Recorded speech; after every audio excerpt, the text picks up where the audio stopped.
tal? Muy buenas noches, sean todos bienvenidos acá a las 8:45, es noche de martes, ya 20 de septiembre del 2022. Entramos al segmento de las entrevistas y análisis con temas de coyuntura nacional. Y pues bueno, esta noche vamos a estar hablando acerca del voto migrante. ¿Es a la izquierda ese voto migrante? ¿Cómo van a votar o cómo se espera que voten los migrantes guatemaltecos en base a pues bueno, a proyectos, ideología, o digamos cuál es la tendencia de ese voto de los guatemaltecos, sobre todo los que radican en Estados Unidos, que es el gran grueso de migrantes de los que estamos hablando? De eso vamos a hablar en breve, pero hoy le damos la bienvenida a Wendy Williamson, que nos acompaña en el set de las 8:45. ¿Cómo estás? Muchas gracias, Mario. Buenas noches Guatemala, qué bueno estar por acá.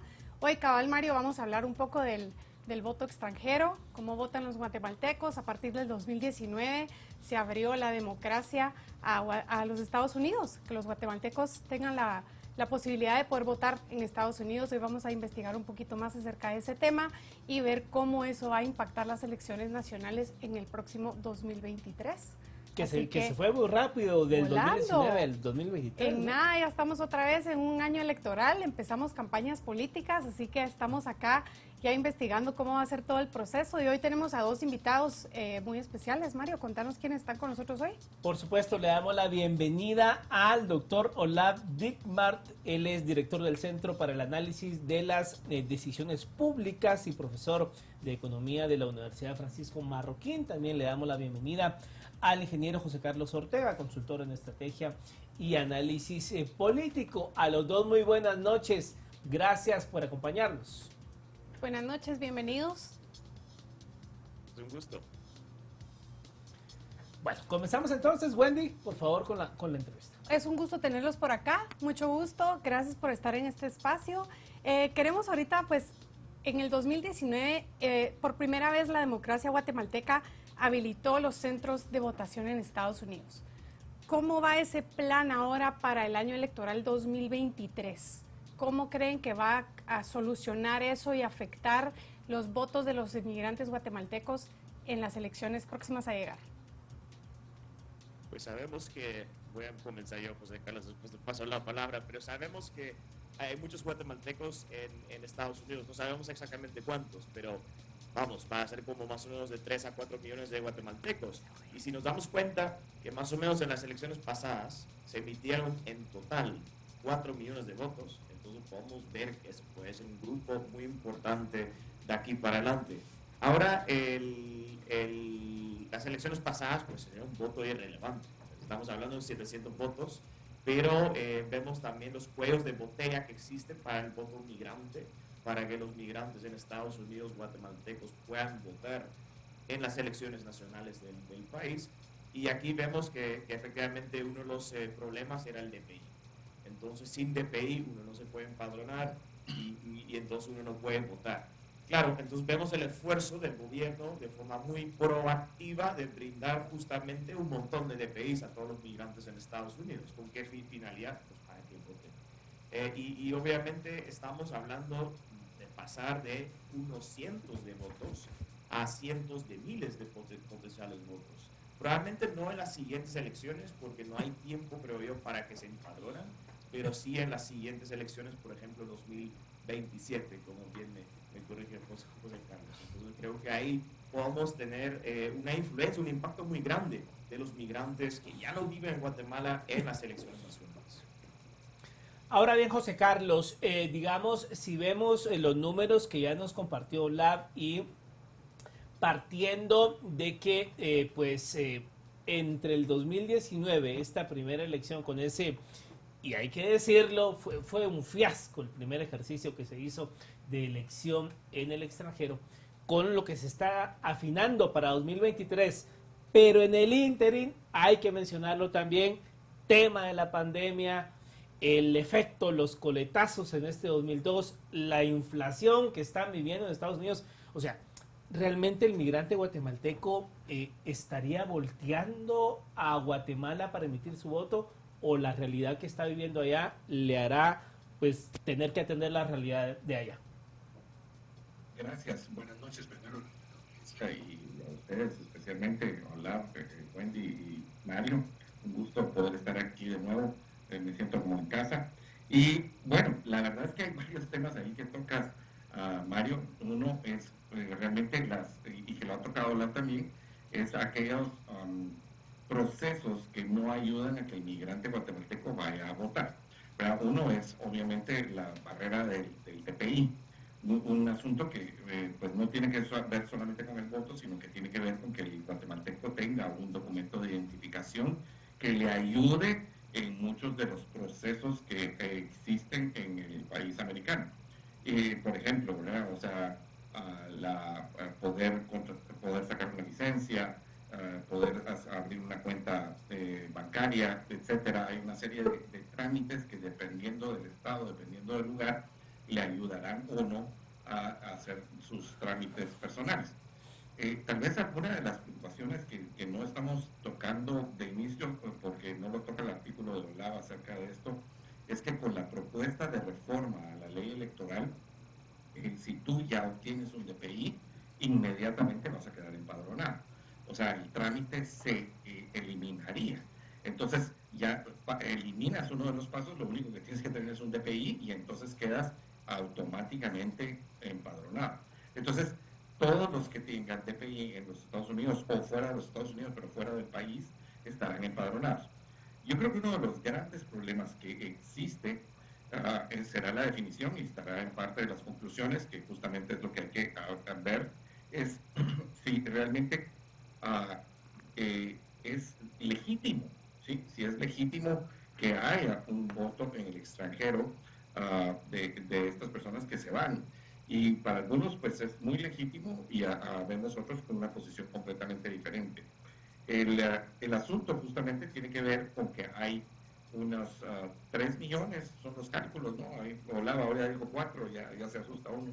Entonces, pero con 3 millones de migrantes, muchos de ellos, primero les queda lejos el centro de votación. No solamente es el DPI, sino que el centro de votación, que han sido los consulados o algún lugar que el consulado escoge de la localidad para poder realizar el trámite.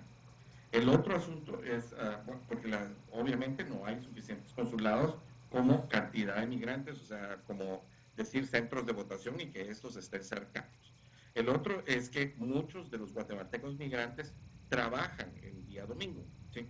Y como trabajan en domingo, o sea, por ejemplo, trabajan en un restaurante, trabajan en servicios públicos o servicios privados que tienen que ver con trabajar en el domingo, entonces no se pueden trasladar a hacer el voto.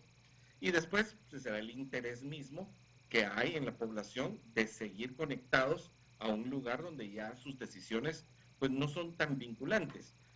Pero justamente ese momento es el que está en el análisis de OLAV, que yo creo que es sumamente importante entender que si el voto en un momento dado se vuelve masivo, pues tendrá una respuesta que es importante escucharle a él y poder hacer el análisis al respecto. Excelente, ingeniero, muchas gracias. Hablando entonces de la emisión de los DPIs, que tantos guatemaltecos que viven en Estados Unidos y residen allá no tienen el alcance o no tienen tal vez los consulados. Dice usted que hay muchos más emigrantes de lo que hay consulados. ¿Cómo está el tema de la infraestructura para la emisión de los DPIs? ¿Hay alguna otra inversión que se tenga que hacer o qué necesita el guatemalteco allá para poder pasar ese trámite de poder solicitar su DPI para quedar empadronado y poder votar? Y bueno, eso sí lo voy a responder yo, Olaf, que tengo un poco más de conocimiento de esta materia. Y justamente porque alguna vez hemos tenido contacto con algunos de los encargados, directores del RENAP. Justamente nosotros en RENAP tenemos este asunto que no nos vamos con el documento personal de identificación en el momento que lo solicitamos. Y ustedes dirán, bueno, pero si con la licencia uno se va con el documento de una vez impreso, ¿por qué no se puede hacer con el DPI? Pues la explicación que nos dieron en ese momento era que las medidas de seguridad del propio documento del DPI son mayores que el de la licencia, o sea que la impresión es muchísimo más resguardada de motivos de seguridad y que entonces las impresoras no hay en todos los lugares, sino que están centralizadas. Entonces, no hay en este momento impresoras en los consulados y posiblemente no va a haber, sino que tendrán que siempre hacerse el trámite virtual a través de los consulados, otra vez decimos que hay un limitante, y generarse el DPI, enviarse al consulado y que después el guatemalteco lo tenga que recibir, ya sea porque se le envía a un correo o porque lo pasa recogiendo. Pero la limitante está en la impresión. Yo personalmente tuve que tramitar mi DPI recientemente el trámite que antes se tardaba un mes, se tardó aproximadamente una semana después de que estuvieron todos los datos listos. Fue espantoso el trámite, hay que decirlo, porque es de las cosas que tenemos que seguir arreglando en este país. Las son espantosas, pero lo que sí puedo decir es que desde el momento que estuvo listo, o sea, tuve que ir a sacar la foto 3 veces, sin pagar parqueo 3 veces, moverme, perder tiempo, pero después de que estuvo listo, sí, ya en una semana estuvo la impresión y lo pude ir a recoger. Entonces, esos tiempos han bajado, pero todavía está el trámite centralizado porque no hay suficientes impresoras. Entonces, eso siempre va a ser una limitante, Wendy, por lo menos mientras se mantengan estas seguridades y no haya otros procesos de impresión mucho más rápidos o que se descentralicen y se hagan localmente en los Estados Unidos, ¿sí? O en los países donde habiten los guatemaltecos.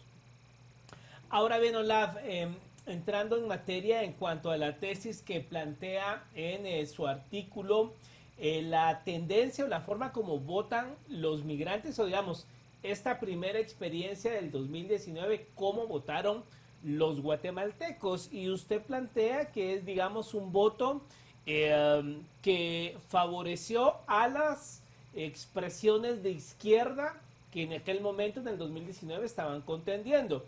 ¿Nos puede decir, digamos, la conclusión y si realmente incide el número de votos que hubo para sacar esta conclusión? Por favor.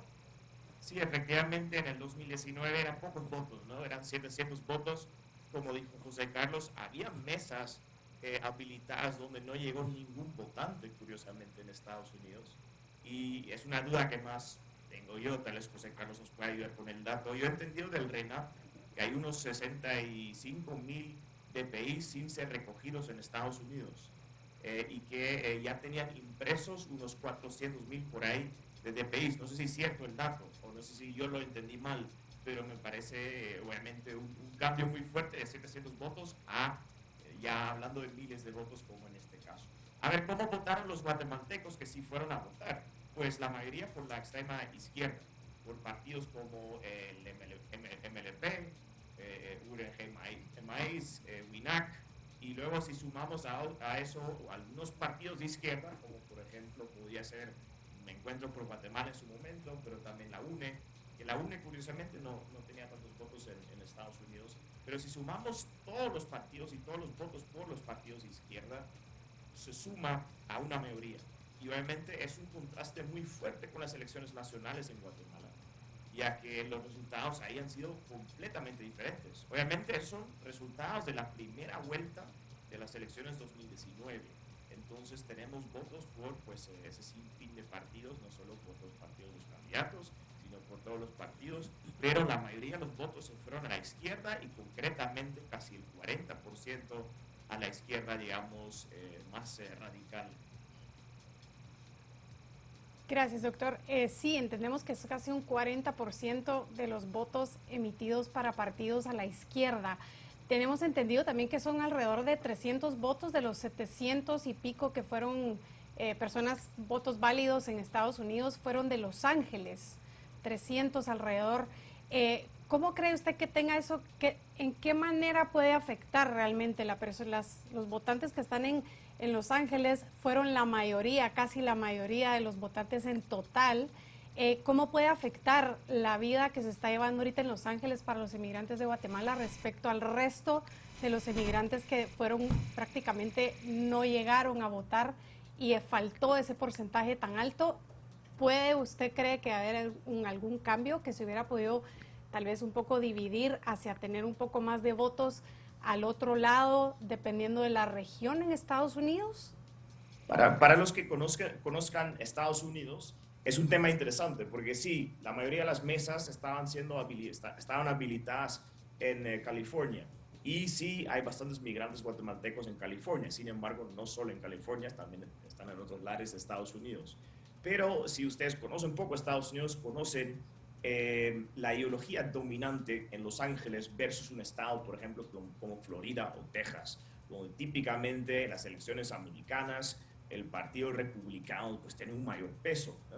Se supone que en Los Ángeles, por ejemplo, hay un mayor peso de votantes de la izquierda de Estados Unidos, una izquierda muy diferente a la izquierda radical por los cuales votaron los migrantes guatemaltecos, pero puede ser que influye el tipo de personas y el tipo de cultura local en Los Ángeles, por ejemplo, en la actitud hacia el voto en Guatemala por parte de los migrantes guatemaltecos. Sí puede haber algo ahí. Sin embargo, si yo reviso los resultados también en las mesas, creo yo, que están habilitadas en Texas, se supone que es un estado pues más sesgado hacia el Partido Republicano, por lo tanto no habría el mismo sesgo. Observo más o menos las mismas tendencias y eso me preocupa, porque ¿de dónde sale esta investigación o este artículo?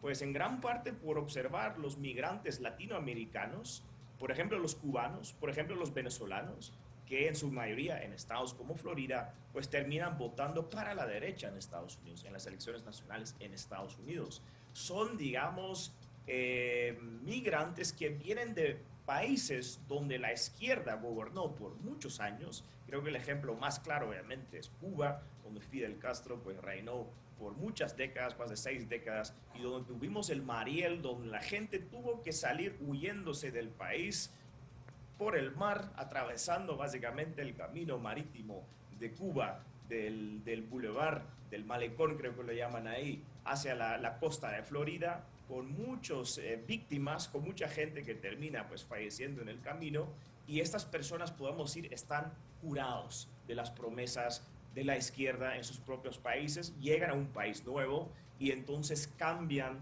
de ideas políticas, cambian de ideología. Es algo que yo no he visto, según este análisis, en los migrantes guatemaltecos. Llevan más o menos el mismo chip, las mismas preferencias políticas e ideológicas a su nuevo país de destino, que es, creo yo, lo que diferencia al migrante guatemalteco de los demás migrantes latinoamericanos. Entonces, California y Los Ángeles, en concreto, comparado a los guatemaltecos que estén en otras partes del país, ¿tienen algún impacto? Pues yo no lo he visto, al menos.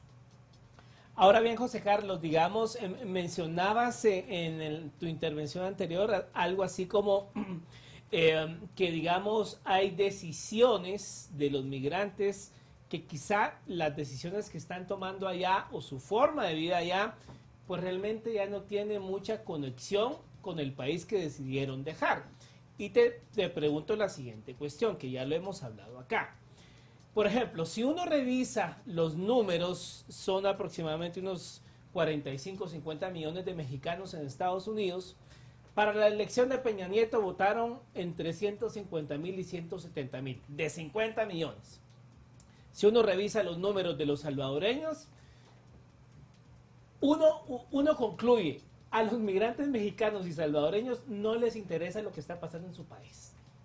Entonces, ¿qué nos hace pensar que el grueso de esos 4 millones de guatemaltecos allá, pues les va a interesar votar cuando realmente pues se fueron del país en donde no encontraron mayor cosa?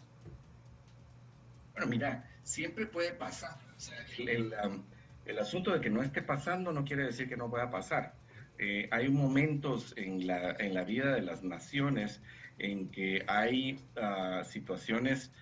Yo te voy a poner un ejemplo, como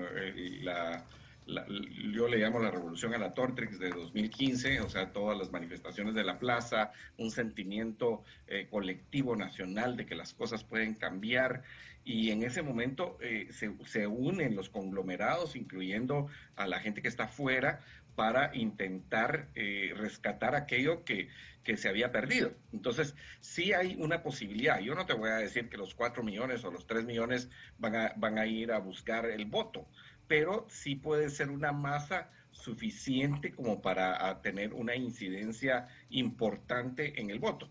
O sea, te voy a poner un ejemplo.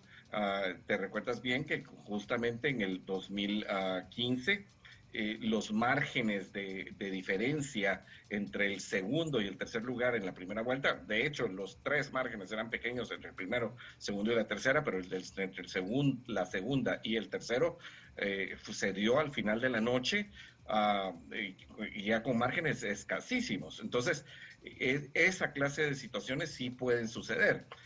También en las elecciones de 2019, el margen entre el tercero y cuarto lugar son poco, ¿sí? Claro, o sea, pasa el primero y el segundo, ¿no? O sea, no estoy diciendo que el tercero y cuarto tengan una incidencia, pero cuando tú tienes esos números tan escasos de diferencia, sí puedes tener una incidencia. Y ahí es donde surge la importancia del análisis que hace OLAP con respecto a las tres teorías, porque tanto la del voto racionalmente irracional, que es el famoso public choice o de la escogencia pública, el cual es sumamente interesante, sobre todo cuando uno analiza el comportamiento a través de los incentivos, ya sea incentivos positivos o perversos, y cuando uno empieza a analizar la vida pública a través del public choice, te das cuenta de por qué las cosas funcionan así. Y toda la idea es que tú cambies los incentivos para que las cosas funcionen diferente. Pero, por Pero ejemplo, cuando ves José también Carlos, el voto racional sesgado, espérame un instante. José Carlos, pero precisamente lo que estás mencionando, por ejemplo, y vuelvo a los dos ejemplos de México y El Salvador, el sistema de voto en el extranjero para México está todo diseñado para que el mexicano en Estados Unidos no vote. O sea, el incentivo es, miren, no se acerquen porque 50 millones allá nos pueden tumbar el sistema acá. Caso contrario ahorita Nayib Bukele, porque como el salvadoreño del extranjero está feliz con él y el señor va a la reelección, les está facilitando todo para que desde allá voten por él. Entonces, digamos, si partimos de los incentivos, como por dónde se va a ir el sistema guatemalteco. Y ese justamente ahí es donde el análisis de OLAP se convierte todavía mucho más interesante cuando ves el racionalmente sesgado, el votante racionalmente sesgado, y el que siempre hemos hablado, porque el voto expresivo, que es el emocional, o sea, cuando tú tienes situaciones como la que está pasando Guatemala en este momento, donde hay un enojo, porque realmente el ciudadano está enojado con el sistema, está enojado con los políticos y que ve que las instituciones de alguna manera no están funcionando, que no tienen ninguna respuesta. Entonces todo ese sentimiento de ira, de enojo, de molestia, se refleja en estas situaciones que OLAP describe, porque entonces es cuando tú encuentras que se vota hacia la izquierda sin importar lo que pueda pasar a largo plazo, sin importar lo que la política pública genere después, pero hay un sentimiento de que mejor votamos de otra forma porque lo que hemos estado votando ¿sí? no funciona. Y claro, porque ahí es donde está la importancia del estudio, que también vota así el ciudadano que está en Guatemala, o sea, vota con enojo, vota con ira, es lo que hemos visto en los populismos de Latinoamérica, pero el que está lejos, ¿sí? Como no le afecta directamente, puede votar aún más enojado porque sabe que no le va a afectar directamente. Y ahí está la situación. Claro, si se mantiene el sistema de incentivos de tratar de que no voten o que no haya suficientes DPIs o que no haya suficientes centros de votación, pues va a seguir. Pero te recuerdo que hay una iniciativa de ley del Tribunal Supremo Electoral que todavía no ha sido pasada a la Comisión de Asuntos Electorales que pretende mejorar el voto en el extranjero, por un lado, y por el otro lado, pues los magistrados, y no estos, sino que los anteriores, hicieron unas campañas permanentes, carísimas, de ir a los Estados Unidos a incentivar el voto en el extranjero. Cosa que nos salió carísima, ¿verdad? Es el voto más caro de la historia de Guatemala y en un momento les doy el dato, pero se perdieron recursos importantísimos por estar incentivando un voto que al final no se dio. Ok, entonces, ingeniero, volviendo entonces pensando en este tema de que al migrante no le puede afectar una decisión pública de la misma forma que le puede afectar a un residente guatemalteco. Entonces, entrando un poquito en ese tema, ¿qué efecto pueden tener entonces en el voto extranjero las remesas que ingresan al país o a las familias guatemaltecas? Bueno, como bien se explica en el artículo de OLAP, es que la remesa, primero que todo, no es al país, es a la familia. ¿sí? Y es a los cercanos, en todo caso a un amigo, pero es a la familia. Y por supuesto que este familiar está pensando un poco de que su dinero, el dinero que él envía con esfuerzo, uh, pues abunde lo más posible, ¿no? Entonces, si hay corrupción, si hay servicios que no llegan a la población, pues terminará diciendo, un mayor enojo porque dice, yo estoy enviando, estoy haciendo un sacrificio, estoy haciendo un esfuerzo, y entonces ese sentimiento emocional y de tomar una decisión a la carrera sin pensar en el largo plazo puede generar en tomar un voto que no sea el más conveniente, aún para sus familiares, para sus amigos que están adentro, ¿verdad? Porque como te afecta menos, sí, entonces puedo tomar una decisión más arrebatada. Ahora, Olaf, quisiera hacerte, digamos, más o menos la misma pregunta que le hacíamos a José Carlos. Si uno ve a nuestros vecinos, ¿verdad? Donde en México el sistema está diseñado para que el extranjero no vote. O sea, es una de trabas y una de cosas que ahí están los números, los pueden revisar. El mexicano no vota, ¿verdad? Y en El Salvador, ya Nayib Bukele les dijo, les vamos a facilitar todo, porque en el extranjero están felices con el señor. Entonces, digamos, si partimos de nuestros dos vecinos, ¿cómo crees que estamos en Guatemala? ¿El sistema va a facilitar, no va a facilitar? Porque hay que decirlo también, si realmente hubiese voluntad política, el tema de imprimir DPIs, el tema de llevarles pasaportes, fuera muy fácil. Pero entonces, ¿cómo analizas la situación en cuanto a Guatemala partiendo de estos dos ejemplos vecinos que tenemos? Sí, creo que tocaste un tema muy importante, ¿no? Tal vez primero viendo los vecinos. Primero México. México tuvo su ola migratoria hacia los Estados Unidos un poco antes que los centroamericanos. Es decir, en los años 90 realmente estaba llegando un pico la migración mexicana. Muchos mexicanos que hoy por día viven en Estados Unidos realmente son mexicanos, ya no son mexicanos, son estadounidenses de origen mexicano de segunda o tercera generación. Entonces yo creo que ese elemento de tiempo es importante para entender la diferencia entre Guatemala, que tiene muchos migrantes que migraron recientemente o relativamente recientemente a Estados Unidos, versus el migrante mexicano que lleva más tiempo migrando hacia Estados Unidos y donde efectivamente la población, digamos, de mexicanos nacidos en México, migrante en Estados Unidos, incluso está cayendo. Mucha gente no entiende esto, pero creo que fue de 12 millones de mexicanos a unos 11 millones de mexicanos migrantes viviendo en Estados Unidos. Claro, hay muchos más mexicanos porque son de descendencia mexicana, son de segunda, tercera generación. Los guatemaltecos que están en Estados Unidos, la mayoría es de primera generación, migrante de primera generación. Y eso significa que el vínculo con el país materno pues es más fuerte y hay más tal vez ganas y más entendimiento tal vez también del país y más incentivo para salir a votar. Pero tocaste un tema importante y el tema importante es el ejecutivo, el papel del ejecutivo en poder sabotajear o fomentar el voto migrante en Estados Unidos en base a la popularidad de su propia administración en el extranjero. Y creo que Bukele es un buen ejemplo. Entonces, claro, si yo me doy cuenta que todos los migrantes, que también explico en el artículo, típicamente es un voto por bloque, es decir, se votan los migrantes en Estados Unidos, votan de una forma muy homogénea, como conjunto, casi que, y si yo me doy cuenta, como Bukele, que efectivamente a todos les encanta en Estados Unidos, pues que yo, Bukele, esté en el poder, ¿qué hago? Pues emito muchos DPIs, abro muchas mesas, invierto muchos recursos del Estado en las siguientes elecciones, si es que me puedo reelegir. Claramente es un tema de actualidad si hablamos de El Salvador.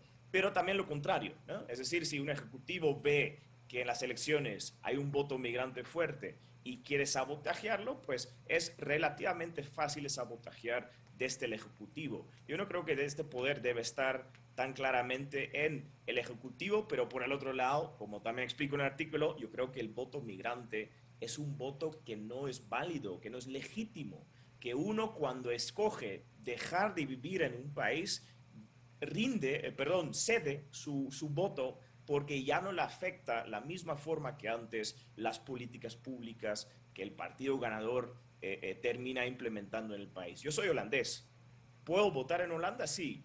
¿El voto migrante holandés es importante en las elecciones holandesas? No. y nunca puedes llegar a ser importante. Pero yo por principio no voto en mi propio país porque no me afectan las políticas públicas que los partidos van a implementar. Es decir, yo no asumo el costo de un buen voto o un mal voto. Gracias, doctor. Entonces, dándole un poco la vuelta a la situación, pensemos entonces, ¿cómo creen ustedes que puede afectar a Estados Unidos el voto extranjero?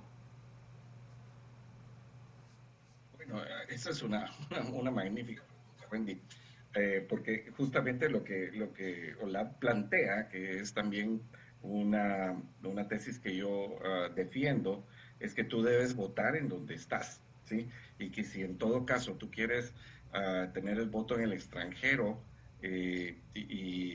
tú quieres mantener ese vínculo con tu país de origen, pues debería tener una fecha de caducidad. Si tú pasas 10 años fuera del país, por lo menos, estoy dando un ejemplo, ¿no? Si tú pasas 10 años fuera de tu país, pues ya no deberías de poder votar. Y claro, las barreras de entrada o las barreras de poderlo hacer siguen, pues son permanentes, como nos decía Mario. Tú podrías hacerlo electrónico, pero entonces si haces el voto electrónico para los extranjeros y para los de aquí no, cambian completamente las cosas. Yo también, como Olaf, te diría y le diría al público que nos escucha que, que lo que hay que procurar es que la persona vote en el lugar donde está residiendo, cuanto antes. Entonces a los Estados Unidos le debería de afectar, o sea, tratar de lograr que las personas que están migrando pues puedan votar lo antes posible en los Estados Unidos, así como nos gustaría que Olaf vote en Guatemala, ¿sí? Pese a que es holandés o neerlandés. Entonces, no, eso es lo que debería de pasar. Él conoce el país, está aquí, entonces debería votar aquí. Y los guatemaltecos que están residiendo fuera de nuestro país deberían de tener la opción de poder votar en estos países donde están pagando impuestos, donde están trabajando, donde tienen el sistema de salud, la educación, etcétera, donde les cobran impuestos sobre todo y donde pueden trabajar. Entonces, ese sería el asunto. Ahora, el voto del guatemalteco en el extranjero para ser computado en Guatemala no le afecta a los Estados Unidos, ¿sí? Lo que debería de pasar es que donde residas, ahí debería de estar computado tu voto. Ahora, Benolab, digamos, viendo esto en cuanto a elección de autoridades, digamos, está planteado solo para que sea el tema de presidente y vicepresidente. Pero, digamos, viendo el comportamiento, el tema remesas, sobre todo la focalización geográfica de dónde sale la gran cantidad de migrantes hacia Estados Unidos. Estamos hablando del altiplano guatemalteco, el occidente guatemalteco, Huehuetenango, poblaciones indígenas en situación de mucha pobreza. Digamos, quizá a las familias allá les interesaría la autoridad local más que lo presidencial. ¿Cómo ves ese tema? Sí, totalmente, solo que eso sería un voto muy válido si es que estuvieran todavía en el municipio. Entiendo que por ser migrantes de primera generación hay vínculos familiares, que obviamente mitiga un poco el efecto de no asumir el costo de tu propio voto si vives, si votas en un lugar donde tú no vives. Pero sí, obviamente a lo mejor estarían muy incentivados a votar en sus municipios, solo que ya no podrían. Y lo que también tenemos que recordar es que el poder estatal no está muy descentralizada en el caso de Guatemala. Es decir, el municipio tiene ciertos aspectos que puede controlar. Un voto municipal puede mejorar ciertos servicios públicos locales, pero la mayoría de las decisiones importantes en cuanto a las políticas públicas de un país pues se toma desde, en el caso de Guatemala, desde zona 1 de la capital para todo el país. Entonces, efectivamente, podría ser cierto, pero entonces sería una equivocación por parte del migrante porque tal vez cree que puede ejercer más influencia en las elecciones locales municipales que en las elecciones nacionales. Quería agregar también algo del voto del guatemalteco en Estados Unidos, ¿no? Y de ahí viene un poco mi interés también por el tema. En Europa hay muchos migrantes de distintas partes, típicamente hoy día de países como Siria, Etiopía, y esos migrantes por alguna razón que sea, por la razón que sea, todos votan por partidos de izquierda. Entonces, primera conclusión de unos estudios allá es, bueno, llegan todos los migrantes a Europa y se vuelven de izquierda así de un día al otro, o llegan, no sé, desde sus países ya favoreciendo ciertas ideologías y las llevan literalmente de mano, debajo del brazo al nuevo país, pues parece que no están así. ¿Es un voto de bloque? Sí, todos votan de forma muy homogénea, pero típicamente la idea es que votan para la izquierda, no pueden votar para la derecha, porque la derecha en Europa típicamente tiene posturas anti-inmigración, es decir, se opone de una forma muy vocal contra la migración en todos sus sentidos. Y algo similar puede pasar en Estados Unidos, ¿no? Típicamente el Partido Republicano pues tiene este sesgo hacia la anti-inmigración. Solo hace falta recordar a Donald Trump que quería construir el muro con México, que es suficiente, digamos, indicio para lo que estoy explicando acá. Ahí lo interesante es que los migrantes cubanos y venezolanos aún así votaron por el Partido Republicano en estados como Florida. Pero el guatemalteco no tanto. Sin embargo, si extrapolamos lo que hizo o lo que hicieron los 700 y pico de guatemaltecos migrantes en las elecciones 2019, me hace pensar que no es un tema, que no es un tema de votar a favor del partido que no está en contra de la migración, sino si es en sí votar por el partido que promete una especie de socialismo, una especie de políticas de izquierda. Y eso es lo que me preocupa a mí, por parte de los migrantes guatemaltecos, para el futuro de Estados Unidos, porque obviamente esos grupos migrantes, pues algunos se oponen a las políticas de izquierda porque las huyeron desde sus propios países, pero hay otros grupos migrantes en Estados Unidos que muestran claramente el mismo sesgo a la izquierda en las elecciones nacionales en Estados Unidos. Gracias, doctor. Entonces, ¿podríamos decir que la gente vota de acuerdo a la percepción de sus familias? ¿Cómo pueden ellos realmente comprobar si el gobierno de turno es bueno o no? Bueno, hay una pregunta también muy interesante, porque hoy en día eso sucede muchísimo por lo que se percibe a través de las redes sociales y de la información que recibe de los periódicos. Entonces, yo te podría decir que este voto fue muy, muy sesgado hacia la izquierda, porque en ese momento se suponía que había un gobierno de derecha en Guatemala, con todo lo que esto pueda significar, que alguien pueda estar de acuerdo o no estar de acuerdo, pero ante la percepción de que había un gobierno de derecha y que no se le había permitido correr a una persona que tenía promesas más de ideología socialista, entonces toma una posición mucho más radical y entra a votar por las opciones que podemos ver, que justamente el MLP, WINAC y el URNG Maíz, y bueno, y une también a la UNE y a otro partido, a Encuentro por Guatemala. Entonces, cuando tú miras eso, puedes decir, bueno, sí, o sea, estás influenciado por la percepción. O sea, a mí me ocurrió una cosa en los Estados Unidos, que recién llegado el comandante Chávez a la presidencia en Venezuela, los venezolanos que yo encontré en Estados Unidos estaban a favor del chavismo.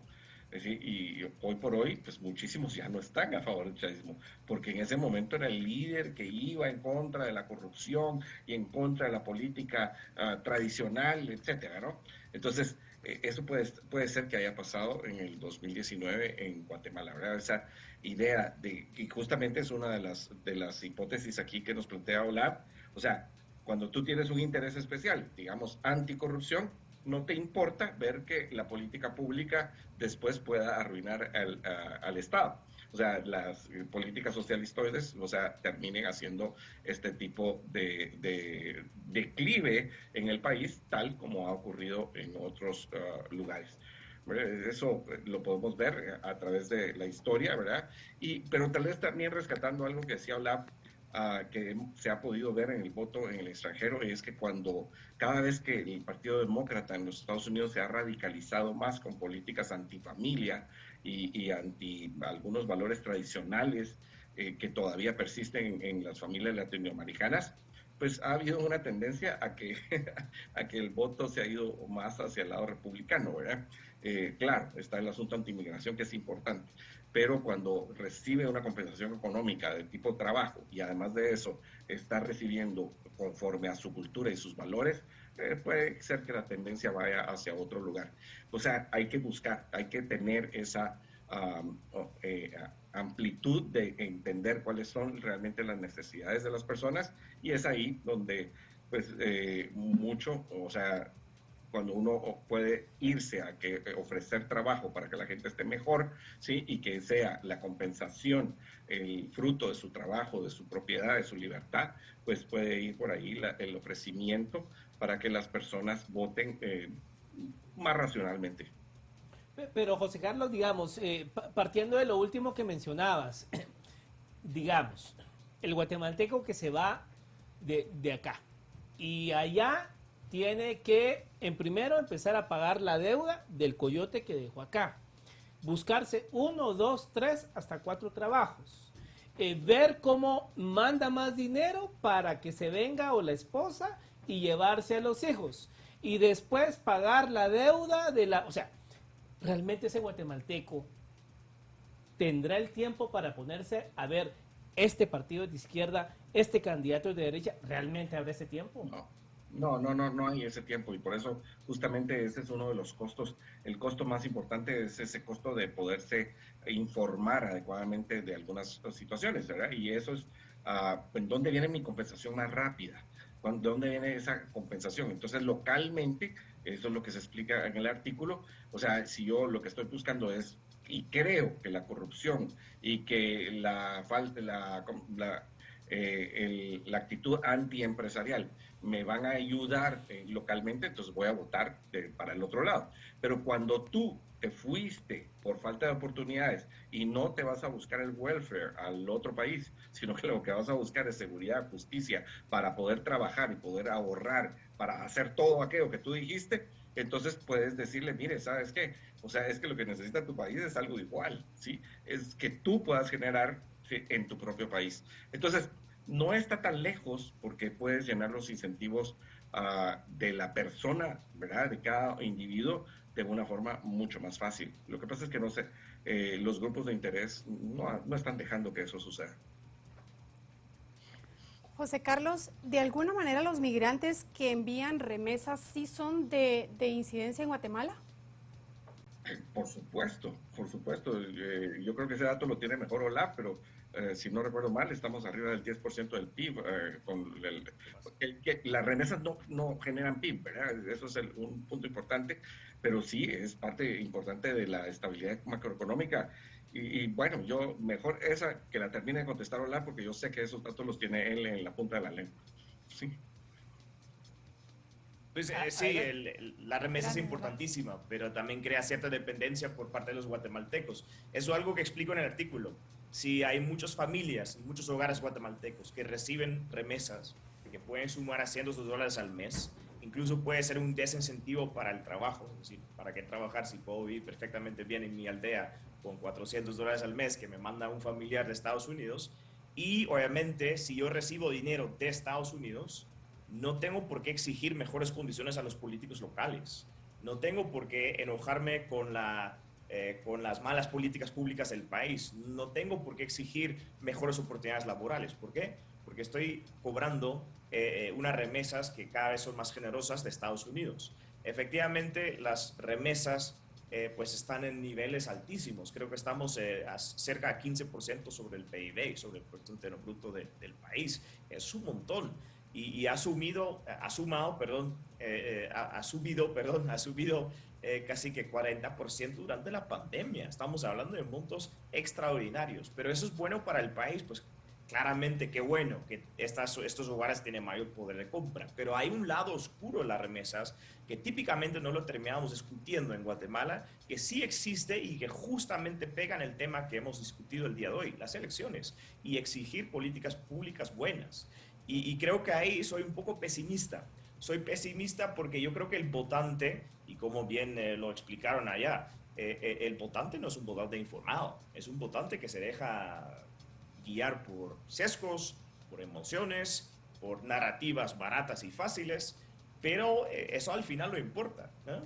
Porque ellos votan y creo que son muy malos en escoger para qué tipo de políticas públicas votar, pero sí son muy buenos en entender los resultados de las políticas públicas. Los migrantes guatemaltecos se fueron de sus aldeas en Guatemala a los Estados Unidos porque los resultados de las políticas públicas estadounidenses son muchos mejores que los resultados de las políticas públicas guatemaltecas.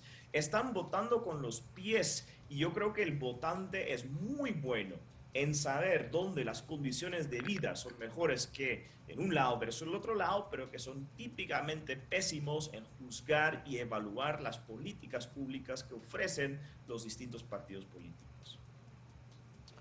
Bueno, muchas gracias, se nos agotó el tiempo. Gracias a ambos por haber estado esta noche y nos vemos en otra ocasión. Muchísimas gracias, feliz noche a los dos.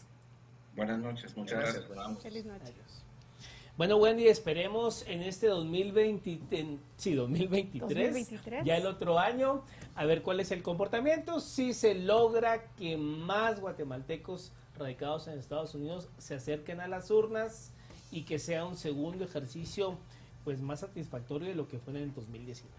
Definitivamente, Mario, yo creo que sí, tenemos oportunidad de más de 3 millones de migrantes en Guatemala, en Estados Unidos, que nos pueden definitivamente impactar de una forma positiva los votos en Guatemala. Así que esperamos que esta comunicación pues llegue a todos los rincones del país. Nos vamos informando un poco más de cómo va a ser todo el proceso electoral, tanto en Guatemala como en la República Estadounidense. Así que gracias a los invitados que tuvimos hoy, gracias a todos por su sintonía esta noche. Mario, un gusto estar contigo y gracias por acompañarnos. Por supuesto, bueno, nos vemos en otra ocasión. Ustedes en casa tengan un reparador descanso.